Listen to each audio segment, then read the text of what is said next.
espada. Very interesting indeed. Hueco Mundo is truly a treasure trove. And just who are... No, never mind.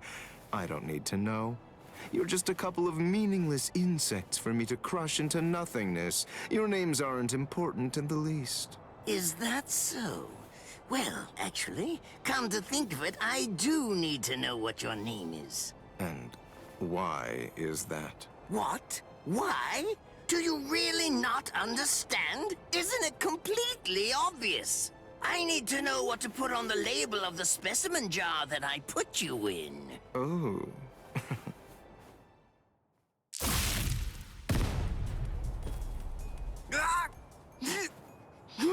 It really is such a shame to see. In the end, even a member of the much-vaunted captain class was completely helpless against me and the power that I possess. Why, you... Got you.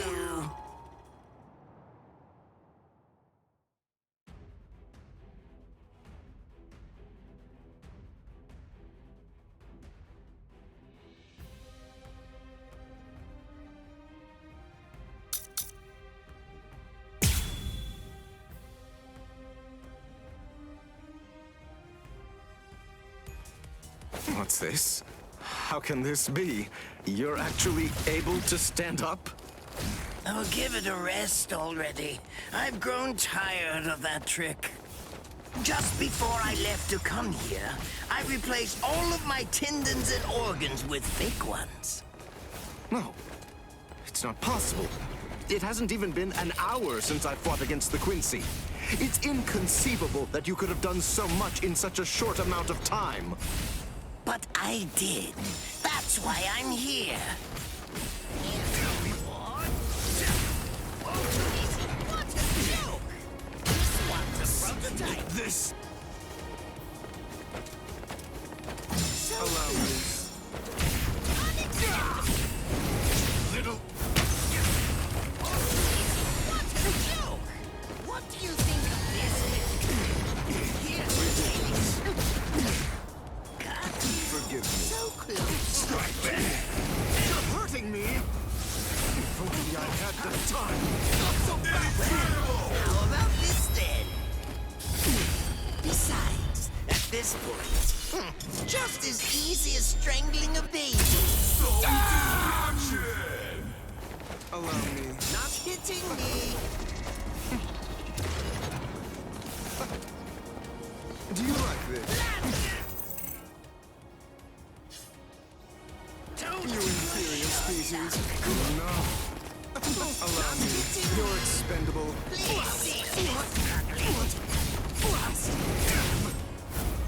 Something like this. Allow me.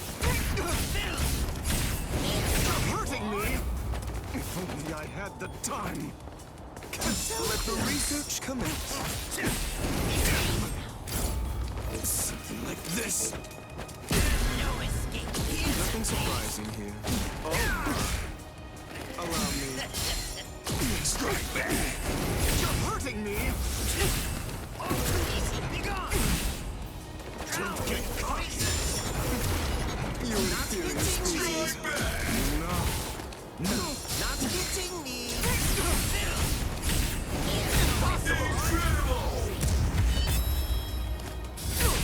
Besides, at this point, just as easy as strangling a baby. This can't be!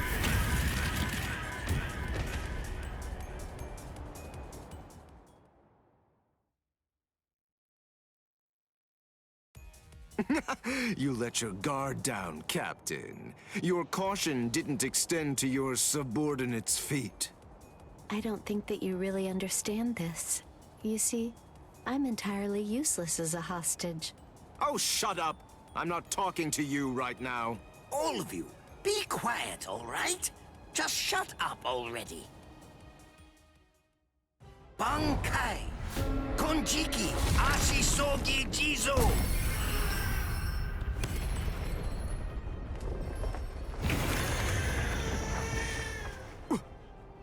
What in the world is that? Where did it come? Is that a gas produced by some deadly bacterium? No. I just have to neutralize it, that's all. If only I had more time, I could ease... Damn! Damn! Damn! Damn! Damn! No!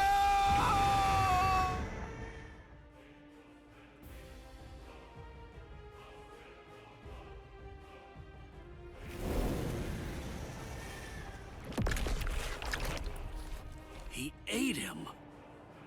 Renji, you mean you're infected too? What? We've got to find the antidote. Hey, Mayuri Kurotsuchi!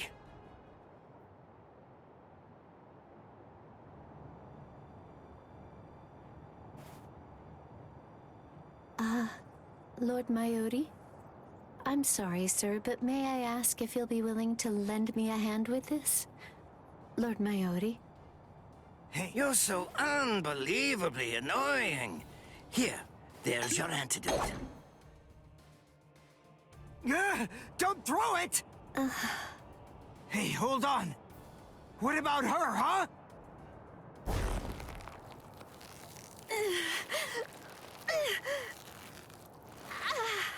Hey, something's not right.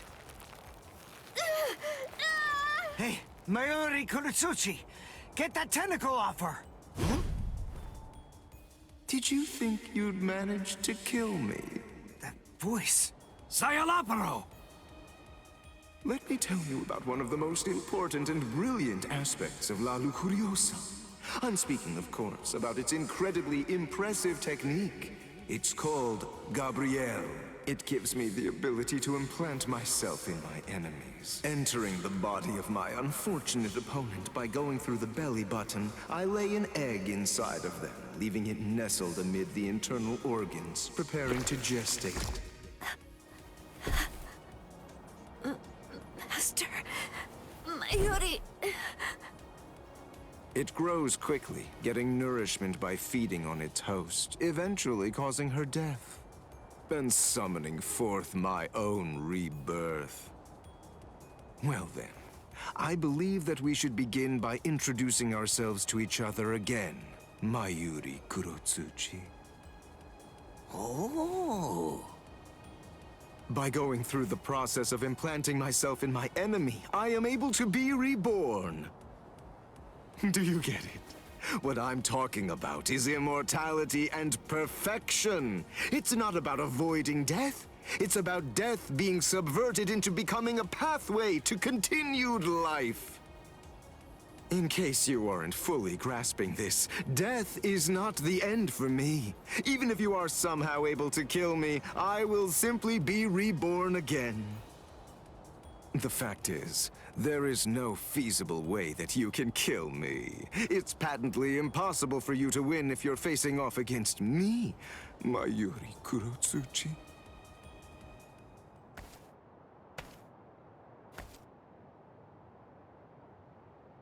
Master... Mayuri... I'm so... sorry... Sir... What's wrong? Oh my. You're much more sensitive than I ever would have been able to guess. How interesting. I like it. What a fascinating ability. It intrigues me very much. So, is this it? What? It seems that your little bag of tricks is completely empty now. Very well then, to wrap everything up, you are going to become a test subject for my new drug.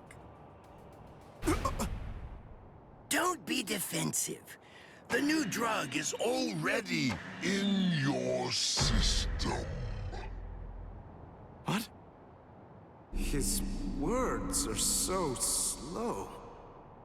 I previously implanted a number of various drugs in Nemu's body, so that way they'd be ingested by whatever devoured her, if she were ever to be eaten. What kind of drugs? This is the special something that I earlier put in the area where you implanted that egg of yours. Oh, don't be worried. It isn't lethal or anything. Let's just say that it will make you superhuman. I'm sure you've heard people say that when two masters fight, their swords appear to move in slow motion. That is, time seems to slow down for them. It's a rare and extraordinary phenomenon that occurs when the senses are sharpened to their highest degree. This drug induces a similar effect. It allows anyone who utilizes it to experience that very same but otherwise uncommon sensation. What is this? What's happening? He's talking so slowly, I can't even make out what he's saying. Do you understand what that means, Espada? With this drug, a bullet would appear to hang frozen in the air, even to the untrained eye. Since you've been transformed into a superhuman being, my normal movements must appear to be so slow and lethargic, almost boring. Now, does this sword appear motionless to you? One brief second will feel like it lasts 100 years for you now. In other words, according to the perception of your now superhuman senses, it will take what you experience as several centuries for this sword to reach you. It's amazing, isn't it? Simply incredible. You can attempt to stop it with your hand, but you won't feel the sensation of the blade penetrating the flesh of your palm for 100 years or more. I am more than happy to explain all of this to you, but who knows when my words will actually reach you? Then again, there's really no need to rush. Savor the sensation of my blade entering your heart over the course of an entire century, while your bodily fluids slowly turn to dust. Well then, that's that. I hope you enjoy the next 100 years of misery. A perfect life form. Of course, there's nothing in this entire world that's perfect. It may be a cliché, but nonetheless, it's the truth. That's why the average person yearns for perfection. But then, is perfection really something to be desired or sought out? I think not. It's something empty, stagnant. Frankly, I abhor perfection. Perfection is a dead end. It leaves no room for invention or improvement, nor does it do anything to foster wisdom or encourage the growth of talent. Do you understand? Do you get what I'm saying? For us scientists, perfection means nothing but despair. Try to be greater than everything that's come before, fine. But never seek to achieve perfection. Scientists always struggle with that contradiction, but they also must find pleasure in it. Always endeavoring to improve. In other words, the moment that you mentioned perfection is the moment that everything turned for you. By broaching the subject, you'd already lost to me. That is, if you really are someone worthy of being called a scientist.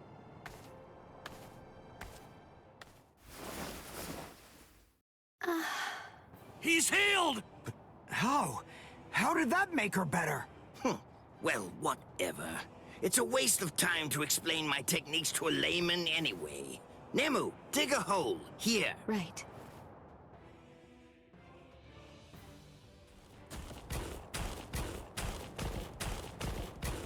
Hold on. A door in the middle of all that rubble. I don't get it. How did that ever survive? It's not so surprising.